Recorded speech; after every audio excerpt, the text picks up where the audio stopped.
Hola, mis queridos pildorianos.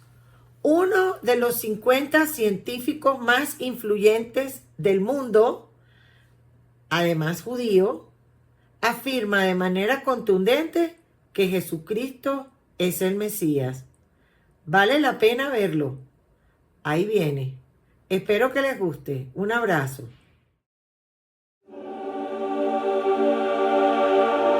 The field of organic chemistry, postdoc at Stanford University, joined the group of a man who was going to win a Nobel Prize in chemistry. Voted one of the top 50 most influential minds in the world. I was a visiting scholar at Harvard University. I've spoken at every major university in this country, have over 650 research publications, voted the R&D Magazine Scientist of the Year. I'm in the National Academy of Inventors.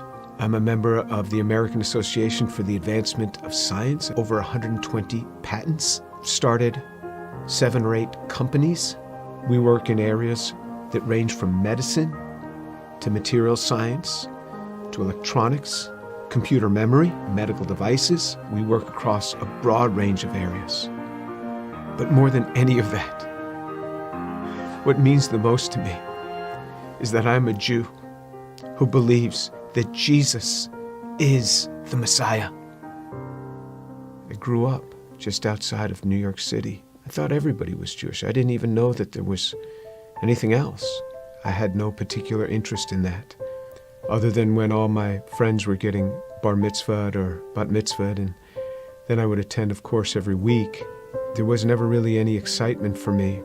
I remember once I even tried to talk to a rabbi. He just brushed me off. There was very little explanation for me.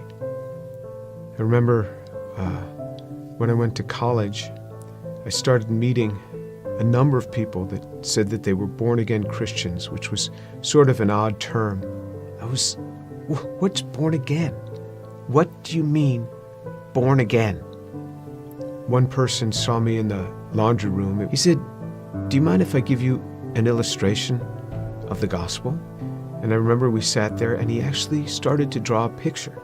A cliff with a man on one side, and he drew a little man, and then another cliff with God on the other side, and a big chasm in between that he labeled with sin.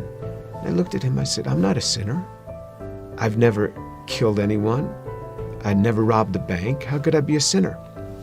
And he had me read a verse from the Bible. For all have sinned and fall short of the glory of God. In modern Judaism, we never really talked about sin. I don't remember ever talking about sin in my home. So he turned to another passage. Jesus said, "I say to you that everyone who looks upon a woman with lust for her has already committed adultery with her in his heart." Pow!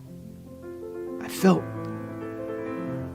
just as if I had been punched right in the chest. Here I was, new in college. I didn't think anybody knew. I would pick up these magazines and I became addicted to pornography. It was just through those magazines.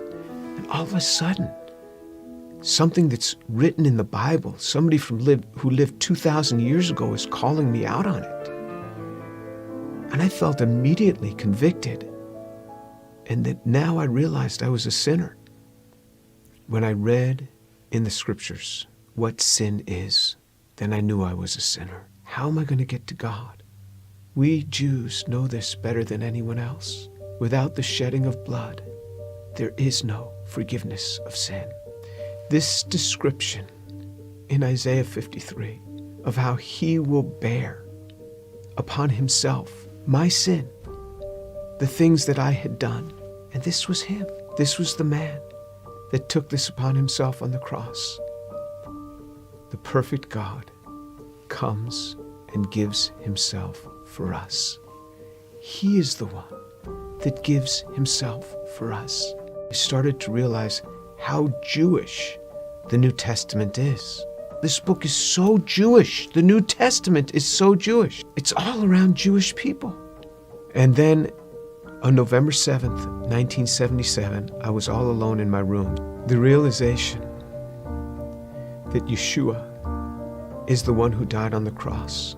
And I said, "Lord, I am a sinner. Please forgive me. Come into my life." And then all of a sudden, someone was in my room. And I opened my eyes. I was on my knees. I opened my eyes. Who's in my room? That man, Jesus Christ, stood in my room. This amazing sense of God. Jesus was in my room, and I wasn't scared. All I started doing was just weeping. The presence was so glorious because he was there in my room on that day. And I didn't want to get up. And this amazing sense of forgiveness just started to come upon me. That was him. Finally, I got up. I didn't know what to do. I didn't know who to tell. Here's this Jewish kid from New York City. What am I going to say? My cousins were shocked. How could you do that? You're Jewish. Telling my mother how I had invited Jesus into my life. She didn't say much. She was weeping. She told my father they weren't happy at all. And she said, I don't blame them for killing Jesus after the things that he said. Who is he to come against these religious leaders that have dedicated their lives to helping people and to tell them that they are whitewashed tombs? Who is he, this young man in his 30s, to say this to these scholars? He got what he deserved. And my mother's a very deep, pensive, careful reader. She read from Genesis right on through the Tanakh, the whole thing.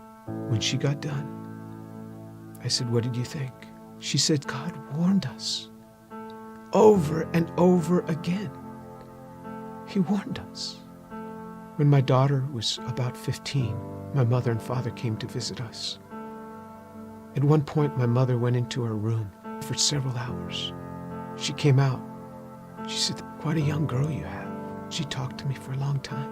She started reading the Bible again, both the Old and the New Testament.